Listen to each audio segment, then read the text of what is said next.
Hi, everyone, and welcome to Mindful Mondays. My name is Cheryl Clem, and today I'm joined by two ladies who are as beautiful on the inside as they are on the outside. And what I love about both of them is they are passionate about wellness and about health, and they've given their lives to that. Mackenzie Campbell is a registered dietitian, and Bettina Rogers is a fitness instructor.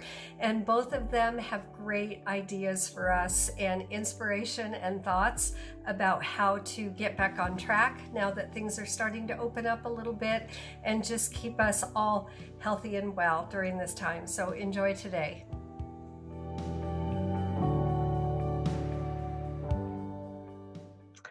And I am Cheryl Clem, and I want to welcome you to Mindful Mondays. We're so glad you're here with us today. This is our wellness team, and I am here today with two ladies that I'm extremely grateful for. We have Mackenzie Campbell, who is a registered dietitian. Hi, Mackenzie, welcome. Hi there. Hi, I'm so glad you're here today. I'm interested in hearing what you have to say, just in helping us all to think about our diet during this time and how we can be more well. I also have Bettina Rogers. Hi, Bettina. Hi, Cheryl. Hi, I'm so grateful for you. You know, I have been to a couple of your classes. For those of you that don't know Bettina, she has been a voice of wellness and fitness at Mountain View for a long time. She is a yoga instructor and she leads a class called Christ Cycle, which is a spinning class. I have been to both of them. They exercise, the class exercises to worship music, and so not only does it kind of feed your body, but it feeds your soul too. So I love what you do, and I'm grateful that you're here with us today. Thank And, you. yeah, and you know, today I really want to focus on, so our topic for today is strong mind and strong body, and how those two things work together. When we have a strong mind, we have a strong body. When we have a strong body, we have a strong mind. And I was reading a book this last week. It was actually, I don't know if you've read this, but it's Dr. Nicole Sapphire's book called Make America Healthy Again. And one of the points that she brought up in the book was just this idea of how the medical model has been used for so many years in America as a model of health and wellness where it's very reactionary or very responsive. So in other words, we get sick, we go to the doctor. We get sick, we call our doctor, try to figure out what to do. And how in more recent years, and what a better model is this wellness model where we flip that, and instead of being reactive, we're proactive. And we own our health and we own our wellness and we learn and we become educated and knowledgeable. And so that's why I'm so excited about today, is for the two of you to be able to provide some practical tips for people on how to be well, how to own their wellness, how to own their health. And you know, it's interesting because I really feel like during this time of coronavirus, more than ever before, I'm hearing people, for example, in my field, which is mental health and mental wellness, this idea of a strong mind. People are talking about that without the stigma. They're talking about how to lower anxiety, how to lower depression. We're hearing it even in the news and from public officials, how important our strong mind is and our mental health and our mental wellness. So I love this idea. It's really the heart and passion of our team of whole person, that when you strengthen one, you strengthen another. And so I just want to bring both of you into the conversation and start with that framework today. And maybe so Bettina, I'm going to start with you. How have you, in your passion with health and fitness, and maybe even in your own personal life or people that you work with, how have you seen this idea of wellness being something that is more of a model that we should begin to follow? Thank you, Cheryl. just taking care of your health proactively, as you mentioned, by exercising and getting outdoors, breathing, taking the time to really take deep, long breaths and being in gratitude at that same time. I find that when I'm out walking, a fast walk for exercise, just getting that fresh air and smelling the roses, if you will, and being grateful that I'm able to do that. My stepdad passed away from pulmonary fibrosis years ago, but he couldn't breathe on his own. And I think of that often. Just, I'm so grateful to have that lung capacity. And when we focus in on being grateful for our bones and the ability to walk and move, and I feel that music and movement just go together, hence my exercise classes, but it permeates your very soul. And to be proactive and just take care of your body, thinking ahead to where, how can I exercise for the day? And what music might I put on for that? Whether that's an online class that you create your own playlist to, because we all know what we like, what genres and so forth, and then just turn down their volume if you wish, and move to the music. Just being proactive mentally to let only positive things really in your mind and create relationships or strengthen relationships with the more positive people in our lives. I find that it's an integral part of our whole well-being to not just drift through the day and connect with whomever that may be not the best influence, but to just take control of that and spend more time with those that we can lift up and encourage, and that they do the same for us.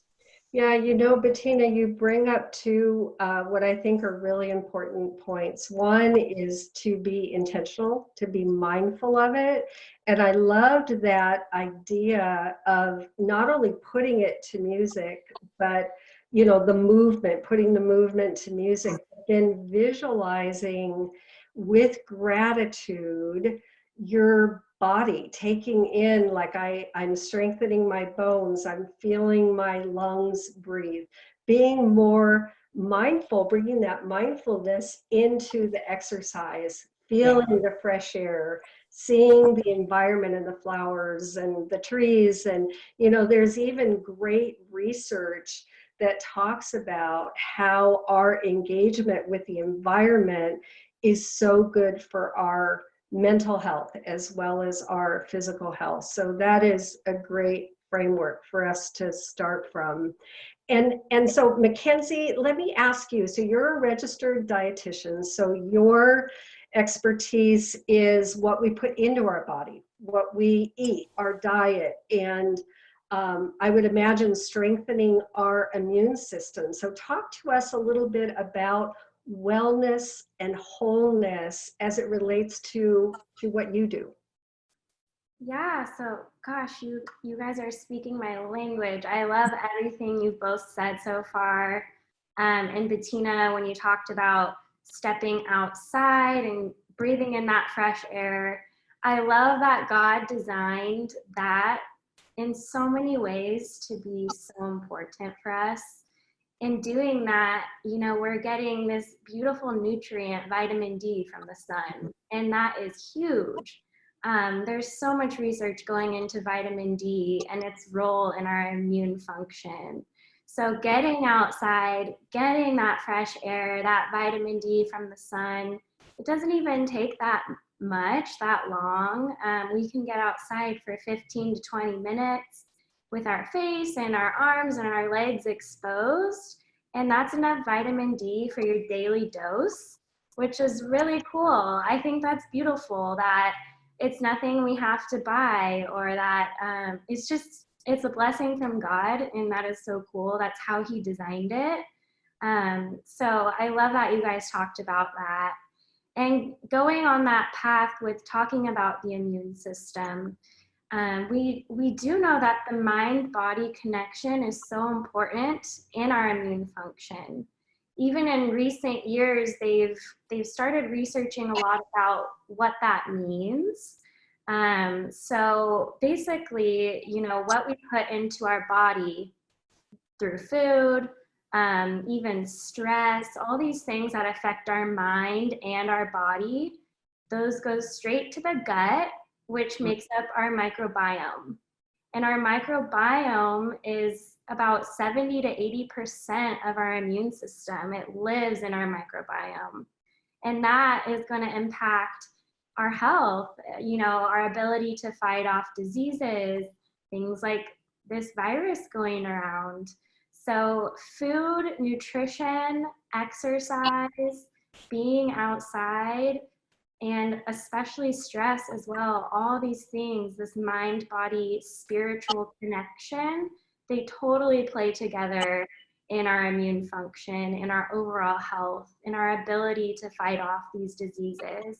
And it is moving forward so important to think about preventative health versus treating the disease after it happens. So I love that you talked about that. I'm sorry. I love that you brought up, Mackenzie, that vitamin D is free, right? It's God designed. And sometimes people hear health, wellness, nutrition, and they think that, oh, I have to go out and, spend hundreds of dollars on supplements. And maybe supplements are wonderful for them and customized by their doctor for them or from their naturopath for them. Those things are wonderful, and so I'm not knocking those. But there are things that we can do, like Bettina, you mentioned, just move every day.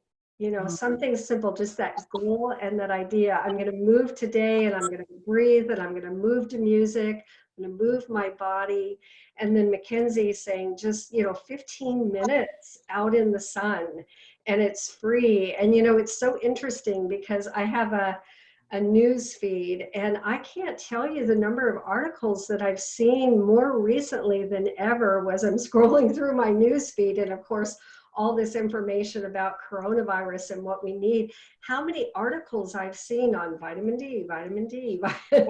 So I'm glad you brought that up. And so let me ask both of you this. So this has been going on for a while, right? This is extending longer than maybe in the beginning. We kind of thought, okay, let's hunker down, let's flatten the curve. I know things are starting to loosen up a little bit, but it's loosening up with a caveat that we should be mindful and watchful of our health. We've all spent a period of time kind of cooped up. There's been different levels of stress for people based on what they're dealing with. Some people have kids at home that they're automatically became homeschool parents. Other people may have lost their jobs. So you have cooped up, stressed, opening up, not quite sure what that looks like. So what extra advice do you have, maybe more practical things that people can begin to do to own their health and build their immune system to have a strong body and a strong mind? So let me go back to you, Mackenzie. As a registered dietitian, what are some of the things that are maybe even dietary that you would recommend? Yeah, there's so many things. I do, before talking about food, want to just continue to emphasize physical activity. It's huge. So I'm really happy that we have Bettina here to talk about that too. But getting that blood flow every day is so important. It will keep you sane, especially while you feel cooped up. So that's huge. But, we need to feed ourselves physically in order to feed ourselves spiritually too. And the Bible talks about this. It says, we need to glorify God in our bodies.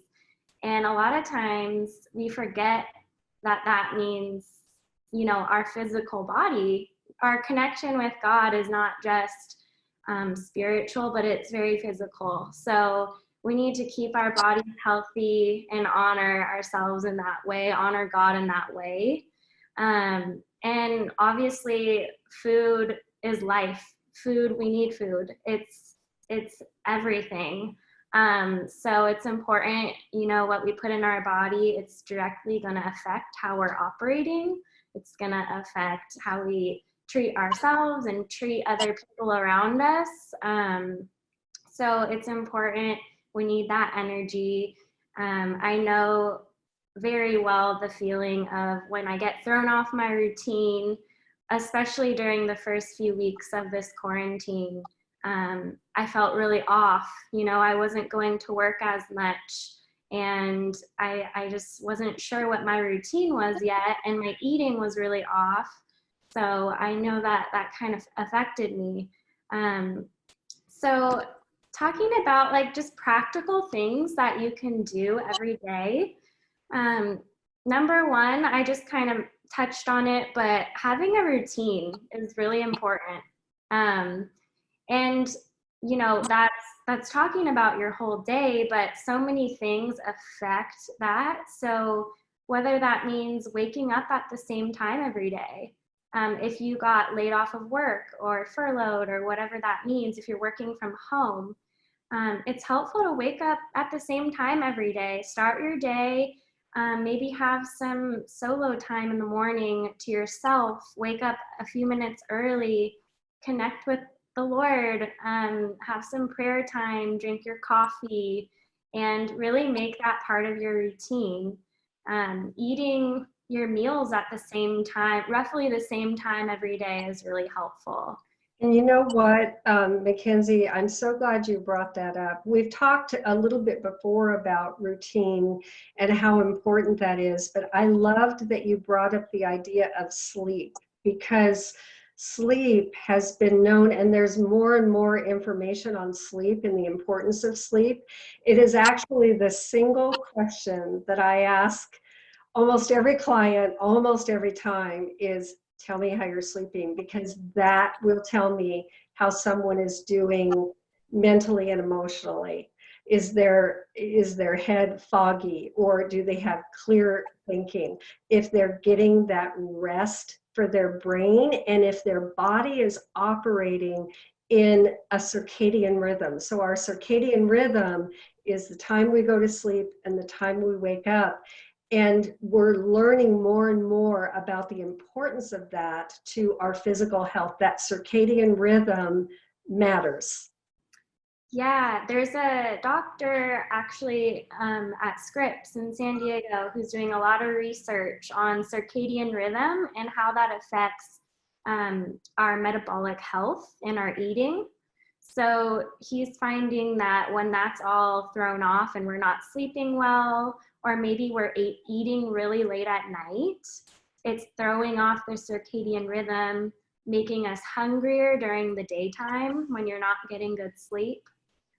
So it totally plays into your eating schedule, all sorts of different things, the way your body's metabolizing everything that you're eating. So sleep is huge. Yeah. Sorry, go ahead. Oh, sorry, that's okay. So Bettina, what are some of your thoughts related to just daily activity, and really, I think what we're really wanting to do is to, you know, this whole idea of Mindful Mondays was let's do something every week and give people a track to run on through this. You know, like, come on, let's run together, and every week reset. And now we're kind of coming out again of kind of this quarantine, but I feel like people still need a track to run on because we've been, like I said, you know, cooped up. So how can people get back on track if they're kind of a little out of it, and maybe they've gotten out of their routine, out of their exercise routine? What are some good ways to get back into that? I would say have a plan each evening before you go to bed. And so important is that sleep schedule, like you both said. But when you wake up, to know what you're going to do throughout the day, and to stick to that schedule, whether it be organizing, decluttering, cooking, definitely exercising, moving your body, getting outside for sure.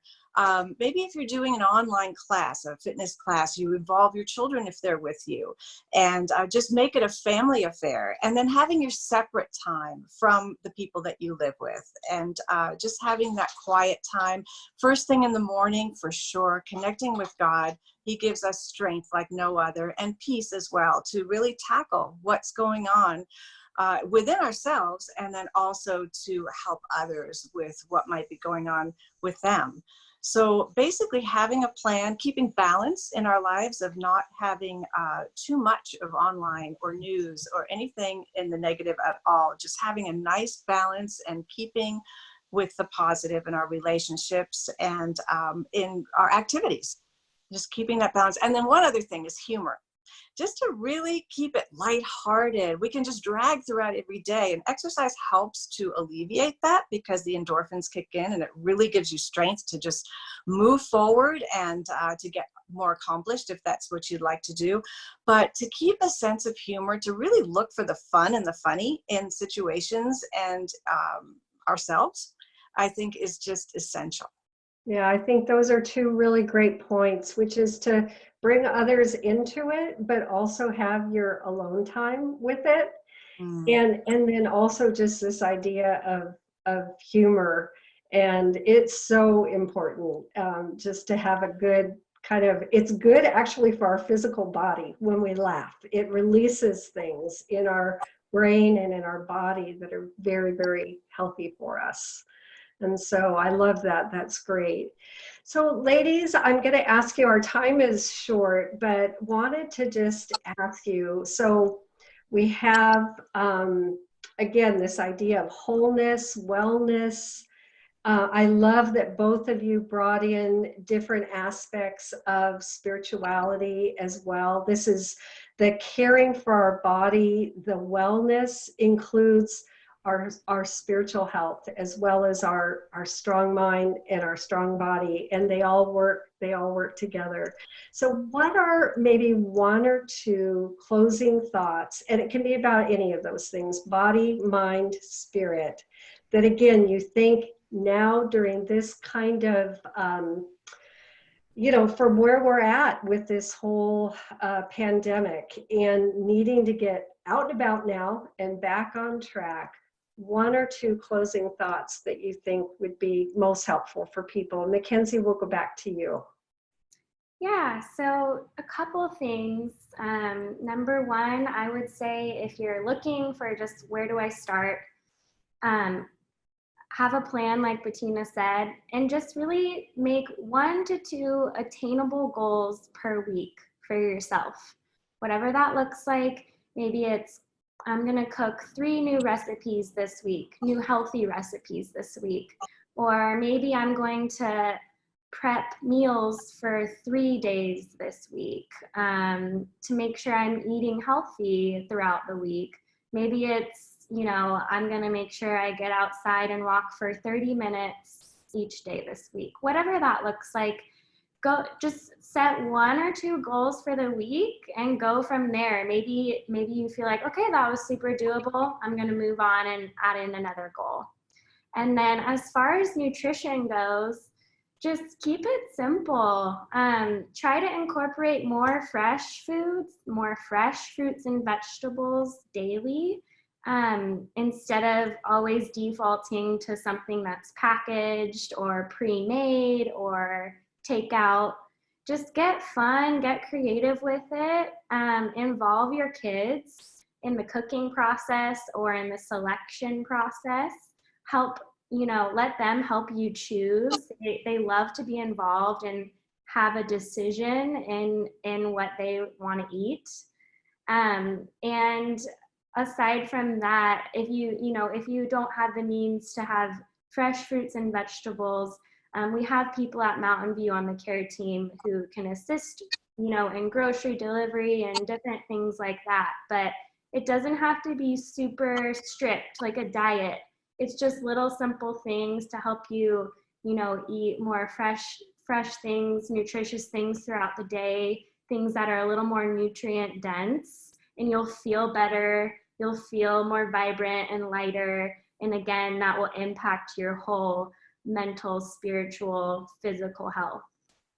That is so, so good. And thank you for bringing up the MVC care team. People can email us at MVC or care@mvc.life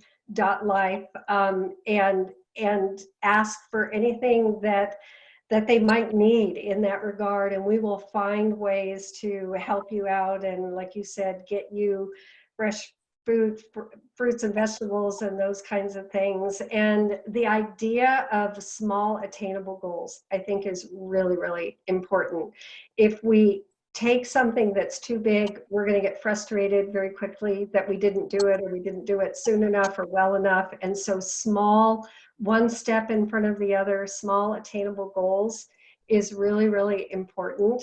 And so I love that you brought that up. And it doesn't have to be any great big thing that we do, just incorporating more general whole healthy foods, nutrition, vitamin D, just all of the simple things that you've mentioned, and keeping in mind how those simple things are really important and really powerful. And they do help us with our own wellness effort. And so those are just great points, great ideas. Bettina, what are your closing thoughts for people on the idea of health and wellness? Spirituality being the most important of the strong mind and strong body, I would say, as Mackenzie said, starting your day in that quiet place in prayer, godly meditation, scripture, just really connecting and relating to God in a dialogue. So just ask, seek, knock, but also listen for his guidance and gaining his peace. And that throughout the day, as we come across relationships, and as we know, there are a lot of different opinions out there right now, and that will continue as we go throughout the year, to just really pray first before engaging in conversation with relationships that might be difficult, so that we can peel away the layers to see what might lie beneath and causing that, and just give them more grace, compassion, and understanding, and maybe some social distancing. But basically, to get outside is so essential. As Mackenzie mentioned, the vitamin D, but just the exhilaration. Take deep breaths, do some stretching, online classes, and just be in fellowship, in friendship, and in worship. Yeah, I love that you keep going back to keeping the main thing the main thing. Like everything comes through our relationship and life that God gives us. He gave us our body. He gave us our mind. He wants to be in it with us and keep us strong and healthy and whole. And so to start your day doing that is really, really important. You know, one of my favorite quotes is, if you don't take time for your own wellness, how are you going to have time for your illness? And I think that's just such a really great and important thought, that we need to take time for it. Take time for spirit. Take time for our mind. Take time for our body. I loved what you said, Bettina, in regard to think about it the night before, like actually plan your day and plan what you're going to do. And planning for your trip to the grocery store, like you said, Mackenzie, just incorporating more healthy whole foods. I know one of the activities that my oldest daughter has gotten involved in through this time, well, there's two. One is baking and one is gardening. And she's actually bought plants, she bought a blueberry bush and she bought little strawberry plants, and that's been a project for her with her little 2-year-old, my little granddaughter, and being out in the garden. And so literally they're growing some of their own things. I love it. And isn't that fun? I love that she's doing that. And then baking, she's done like baking her own bread without all of the preservatives and everything in it. So she's baking and kind of incorporating both projects, like what you said, Bettina, to bring your family in on it, to think of some of these things that you can all do together. Yeah, and utilizing your resources. You know, there's so many bloggers, and make a Pinterest account. You can find so many healthy recipes. You don't even have to do the work, you know. You just follow their recipe and it's awesome. We have all this extra time to cook and bake new things. So Yeah, healthy too, yeah. Yeah, no, that's great. And maybe Mackenzie too, if you have some of those resources that are your favorite, or Bettina, if you have some that are your favorite, get those to me and we'll get them up on the blog. So the Constant Contact that goes out every week for Mindful Mondays has a blog with recommendations and then resources. So get those to us. And if you're on the listening end of this, look for those. And so, ladies, I can't tell you how much I appreciate your time and your care for people, just to want to share a little bit. Our time is so short, but to share a little bit of your heart, your passion, your expertise around the idea of health and wellness. So Mackenzie, thank you for being here. Thank you for having me. So grateful for you. And Bettina, thank you. Thank you, Cheryl. Yeah, I'm just really happy you were able to be here, and we'll have you back. I'm contemplating having a Q&A time. We're trying to figure out how to do that, where people can send in their questions and then we have answers too. So I'm sure people have lots of health and nutrition and wellness questions. And so we'll see if we're able to put that together. But for everybody who's listening today, thank you so much for being here. We're so grateful for you. We hope that this is giving you a track to run on, just to be more healthy, more whole, more well during this time. And we'll see you next week.